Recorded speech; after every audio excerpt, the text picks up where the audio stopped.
Centre for International Relations. Thank you for bringing us your analysis there. Thank you. Well, let's speak to Saeed Shehata from BBC Arabic, who's in the studio for us. So, Saeed, just bring us up to date with what we know about these Israeli strikes on Iran. It was precise attacks, according to the Daniel Haggari, the spokesperson of the Israeli army. There is reported that they targeted 20 locations in south and southwest of Tehran. The reports said like those attacks targeted military facilities and avoided nuclear and oil facilities.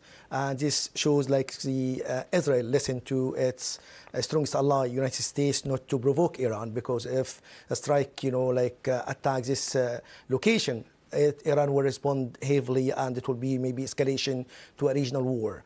Iranian state media said the attacks were not successful because the damage was limited, and all of the talks about the Israeli making heavy damages is not true. So no one knows the actual damage, and the response of Iran, if there is a response, will be either limited or no response at all. It depends on the damages.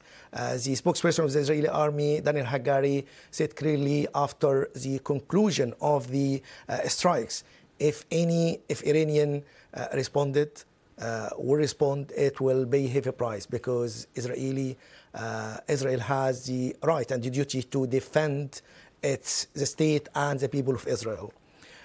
These kind of attacks I think will conclude this chapter of confrontation, as what happened in April, because in April Iran launched hundreds of missiles and drones as a response for the Israeli attack on the Iranian consulate in Damascus, and Israel made a limited response. The chapter was concluded. Then after the assassination of Ismail Haniyeh and the assassination of Hassan Nasrallah and some top leaders of the Iranian Revolutionary Guard, the Iranian took the decision and launched heavy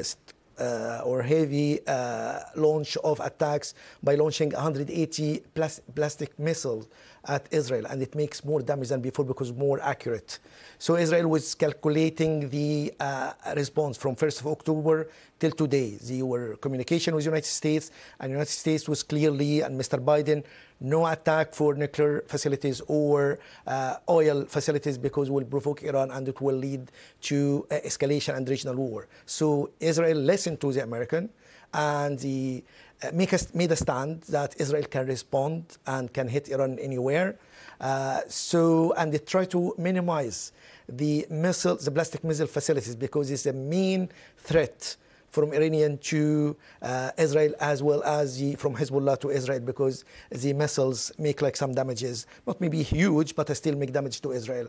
So Israeli trying to minimize the abilities of Iran, weaken their ability to support their proxies, so in order to make calm and finish the war, the fronts, because Israel, as the Israeli official said, they fight on 7 fronts, and on Yemen, Iraq, Syria, Lebanon, Gaza, Iran, so on many fronts. But with the support of the United States, they could survive that, and they make attacks. So I think the today incident will end this chapter of confrontation. It will not end the conflict between the two sides, because there is many difference between them, but at least will end this kind of chapter of confrontation like what happened in April.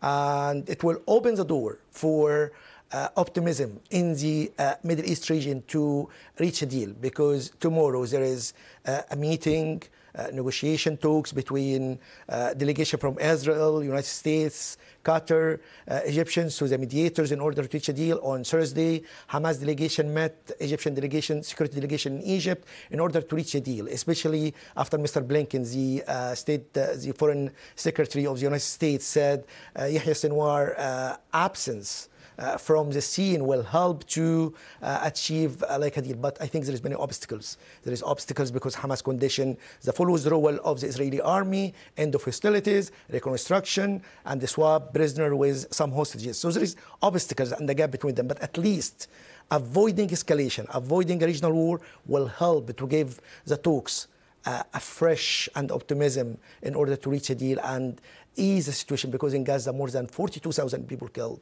In Lebanon, more than 1,500 were killed since 23rd of October. So there, 23rd of so there is 23rd of September. So there is problem in the region. They want to ease the tension. So this might help.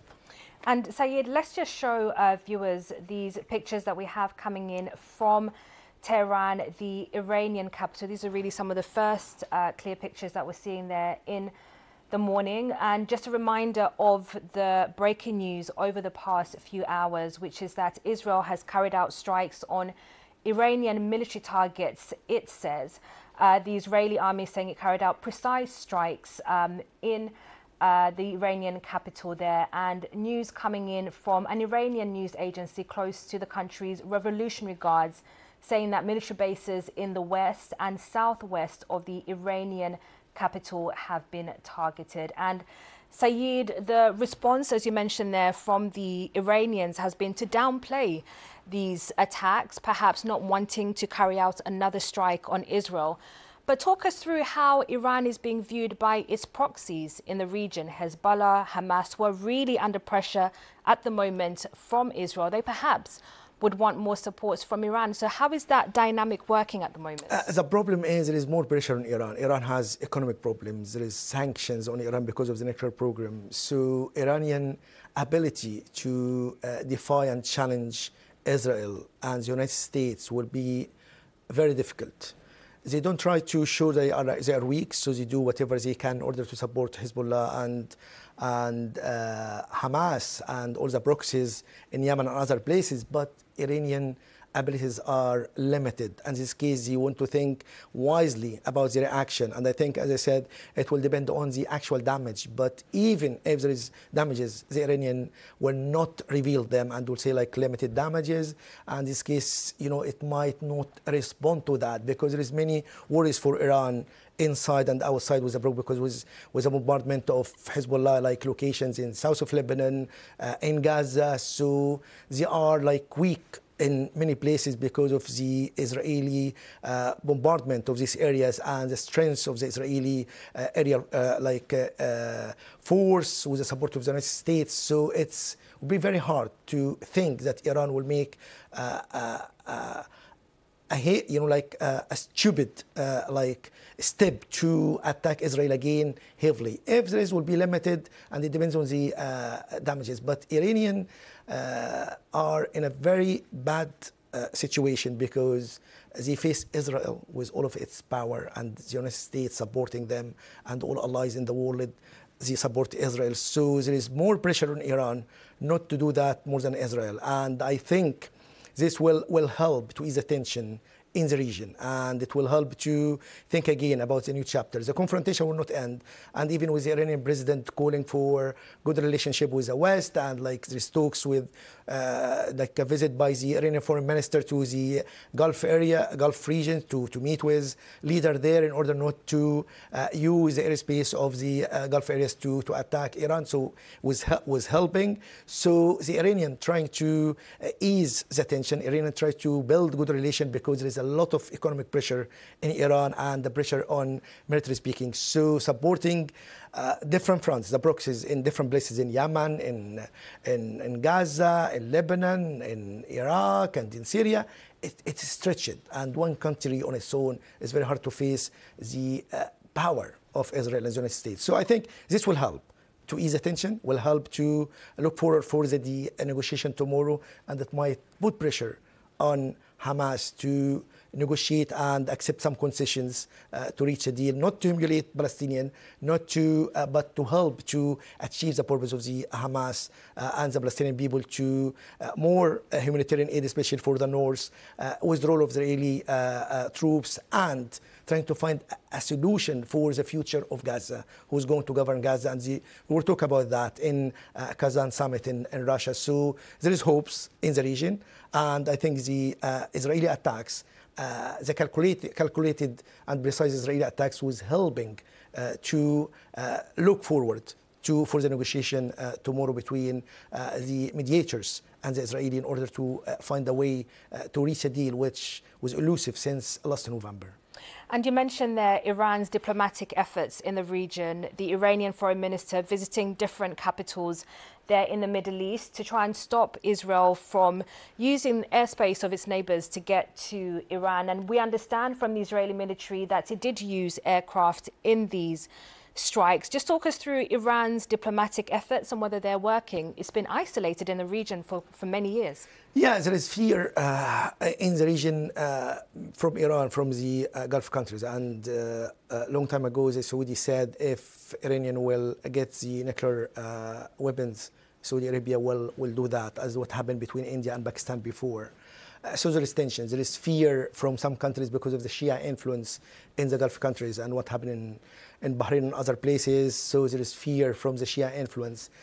There is accusation of Iran trying to influence the region and what happened with supporting with the Houthi and the war in Yemen and all this stuff. So there is like history of enormous history of like differences between the two, the Iranian and the Gulf countries. So the new president tried to go out of the isolation, like what the Putin, the president of Russia, tried to get out of the isolation from the West. So he make a summit to collect, like to get some more leaders, like the president of Turkey and others. So the Iranian president and the Iranian try to follow suit of the Russians. So they have a good relationship with Russia, with China, but also especially with the Gulf and Middle East countries. So there is like meetings happen between the Iranian foreign minister and the Egyptian foreign minister. So they're trying to open the door to make the fears from the influence of Iran in the region to be less. So the fear will be there, but at least Iranian trying to get out of the isolation because,